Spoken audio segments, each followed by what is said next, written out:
एउटा यति कलर गरेको कति पाउनुहुन्छ? 3-4 लाख।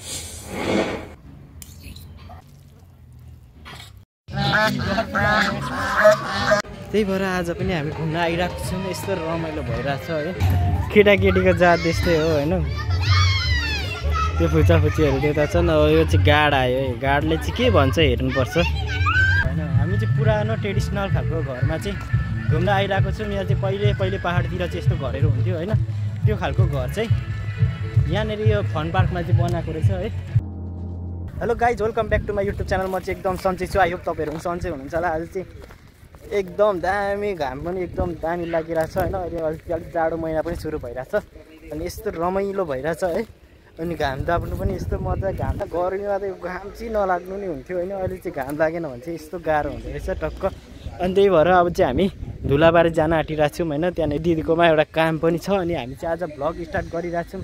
अहिले 1 बजीसम्म चाहिँ हामीले टक्क काम गऱ्यौँ अनि अहिले चाहिँ हामी यहाँनिर दामी ठाउँमा घुम्दैछौँ टक्कसँगले।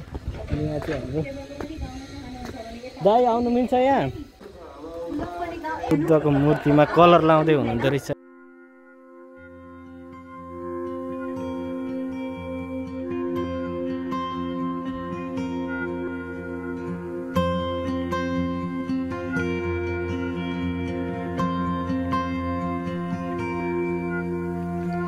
पेन्टिङ एकदम दामी बनाउनु हुँदो रहेछ है। काठमाडौँदेखि आउँदो रहेछ दाइले चाहिँ। यस्तो हामीले सम्पर्क गर्न होइन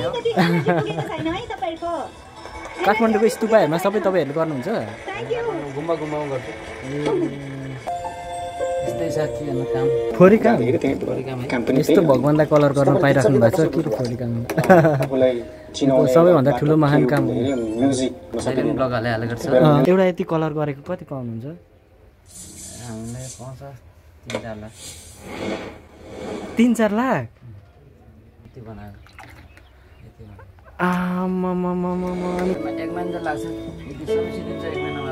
ए मैले सब्सक्राइब गरिदिएको छु ल। देविन भ्लग छ। भोलि पर्सि तपाईँको नै आउँछ। ठिक छ दाइ ल। Best of lock. राम्रो बनाउनु अझै म पछि लाग्छु। दाइले चाहिँ यो यति पेन्टिङ गरेको 3-4 लाख रुपियाँ लिनुहुन्छ अरे।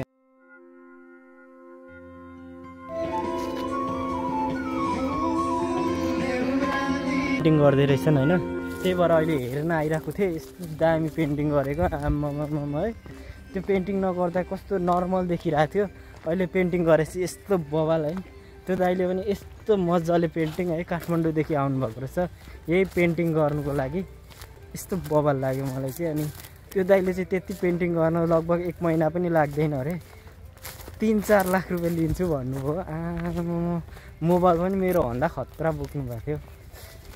एक्लै रेडियो सुन्दै रेडियोको धुनमा चाहिँ पेन्टिङ गर्दै बस्नु भएको रहेछ है। यतिको सिप चाहिँ हुनुपर्छ गाइस है। काठमाडौँदेखि यस्तो कलर गर्न नभेटे। काठमाडौँदेखि मगाएर पनि पेन्टिङ गर्नु लागिरहेको छ नि। खेल्नु आएको? तिमी पनि हाई गरिदेऊ न त। के वेलकम के त्यति मात्रै हो? तिम्रो घर चाहिँ माथिदेखि आएको? आमामामा हो र। ल राम्रोसँग खेल ल। अब चाहिँ हामी टक्क जानुपर्ने हुन्छ बाइक लिएर चाहिँ तल धुलाबारीतिर।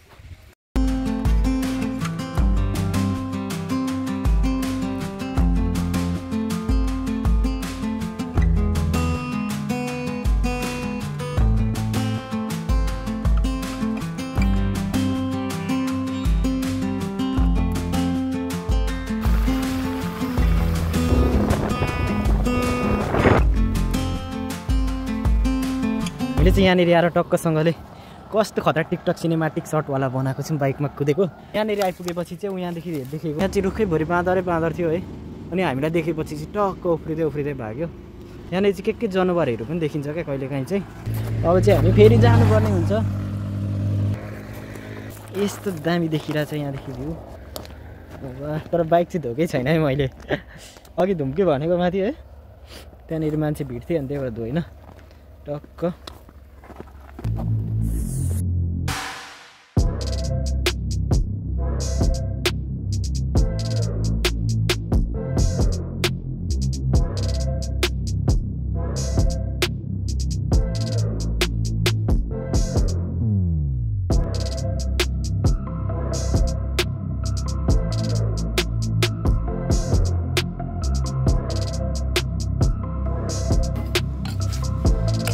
हामी चाहिँ 2 PM र अन्डा खानु आँटेको है।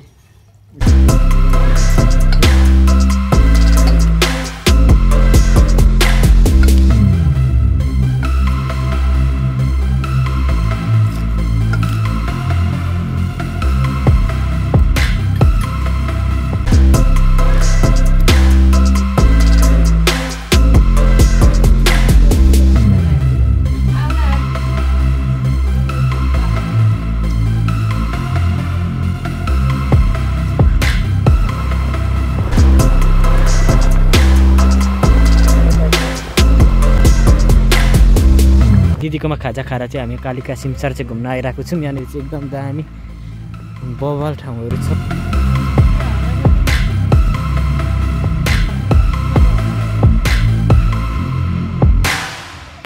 कालिका सिमसारको जङ्गलमा घुम्दैछौँ। यस्तो बवाल ठाउँ छ यहाँनिर चाहिँ। अस्ति हामी भान्जो र म पनि आएको थियौँ यहाँनिर चाहिँ घुम्नुको लागि है। यस्तो रमाइलो भएको थियो। अनि आज फेरि भाइसँग घुम्न आइरहेको छु। हेलो गरिदिनु। त्यति मान्छेहरू एकजना पनि थिएन हामी घुम्न आउँदा। आज चाहिँ धेरै मान्छेहरू अनि डिजे सिजेहरू बजिरहेछ। अनि अहिले चाहिँ अहिले बनाइसकेको रहेछ। अस्ति चाहिँ सिजन नभएर है के भएर त्यस्तो केही पनि बनाएको थिएन। पेन्टिङहरू पनि केही गरेको थिएन है। कहाँ देखेँ जस्तो लाग्यो त तिमीलाई? कहाँ देखेँ जस्तो लाग्यो त भनेको नि? ए यस्तो बवाल बनाएको रहेछ।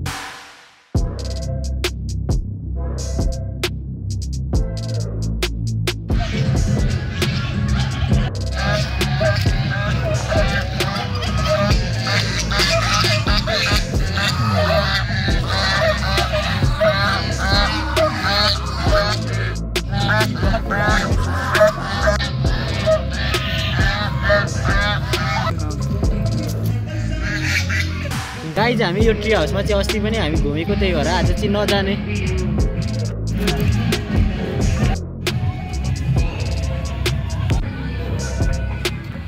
हामी चाहिँ अब स्तुपाको माथि टपमा जाँदैछौँ। कि चाहिँ यता र उताबाट बजेको बजेछ होइन, कपिराइट चाहिँ आउँछ ल। पसिना रे के खेलेको?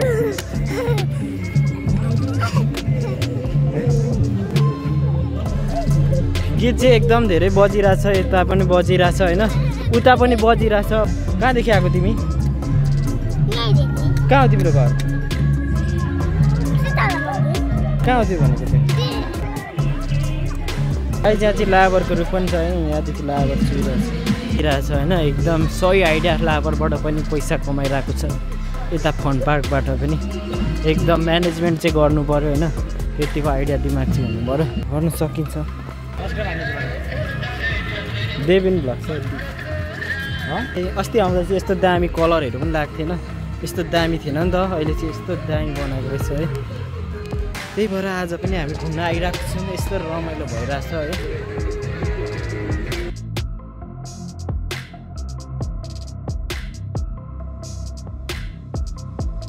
गाइस पुलबाट म चाहिँ भिडियो बनाउँदैछु। कस्तो देखिरहेछ गाइस पुलमा चाहिँ कमेन्ट गर्नु होला। एकदम दामी छ यो पुल चाहिँ होइन। डब्लुवाला छ होइन। यस्तो यस्तो घुमेको यस्तो बवाल छ होइन। हामी चाहिँ पुरानो ट्रेडिसनल खालको घरमा चाहिँ घुम्न आइरहेको छौँ। यहाँ चाहिँ पहिले पाहाडतिर चाहिँ यस्तो घरहरू हुन्थ्यो होइन। त्यो खालको घर चाहिँ यहाँनिर यो फन पार्कमा चाहिँ बनाएको रहेछ है। तपाईँहरूलाई देखाउन आइरहेको छ। यस्तो बवाल छ, हेर्नु होला। यस्तो पुरानो पाहाडतिर बस्नु भएको थियो भने चाहिँ अहिले त्यो घर देख्दा चाहिँ तपाईँहरूलाई चाहिँ आनन्द फिल हुन्छ होला। पुरानो कुराहरू याद आउँछ होला होइन तपाईँहरूलाई, गाउँतिर बसेको ओरेको घुमेको। अनि यो घर चाहिँ कस्तो छ भने चाहिँ टक्क यस्तो खालको छ है।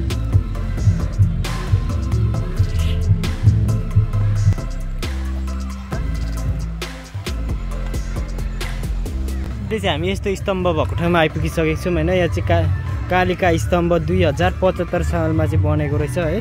स्कुल बसमा चाहिँ धेरै आइरहेको रहेछन्। अनि यहाँ केटाकेटीहरू खेल्दैछन्। यहाँनिर आउनु चाहिँ टिकट लाग्दो रहेछ। अनि यहाँ बच्चा बच्चीहरू खेल्ने ठाउँहरू छ।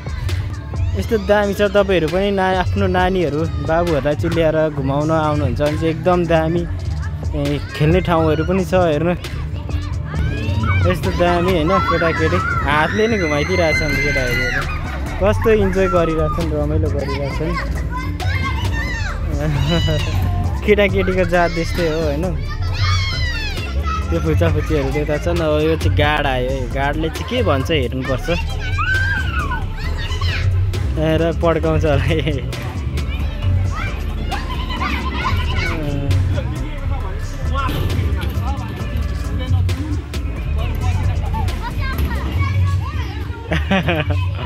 बसेर फोटो खिच्नु छुँदै नछुनु नि अरे केटाकेटीहरू त्यस्तै त हुन्छ नि होइन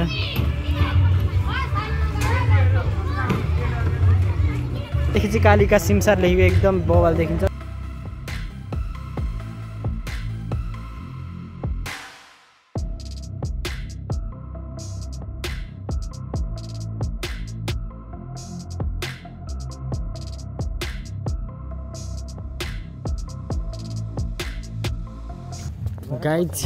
गाइज हामी चाहिँ अब सबै घुमिसक्यौँ होइन पार्क चाहिँ अब चाहिँ हामी घरतिर जाँदैछौँ डक्टरसँगले अब चाहिँ हामी भिडियोलाई यहीँ खत्तम गर्छौँ होला कि एकछिनमा केही बाटोहरू देखाउँछौँ कि तपाईँहरूलाई हेर्दै गर्नु होला लास्टसम्म फेरि आज जति पनि फोटो खिचेको छु त्यो लास्टमा चाहिँ देखाउने बिहानी छ जहिले पनि हेर्नु होला अनि यो ठाउँ चाहिँ तपाईँहरूले चाहिँ कुन ठाउँमा पर्छ भने चाहिँ झापाको धुलाबारीमा नजिकै पर्छ तपाईँहरू पनि आउनु सक्नुहुन्छ घुम्नु होला रमाइलो गर्नु होला है अनि मेरो बाइक चाहिँ उहाँ पर पार्किङ छ अब यहाँदेखि चाहिँ हामी बाइकलाई लिएर जानु पर्छ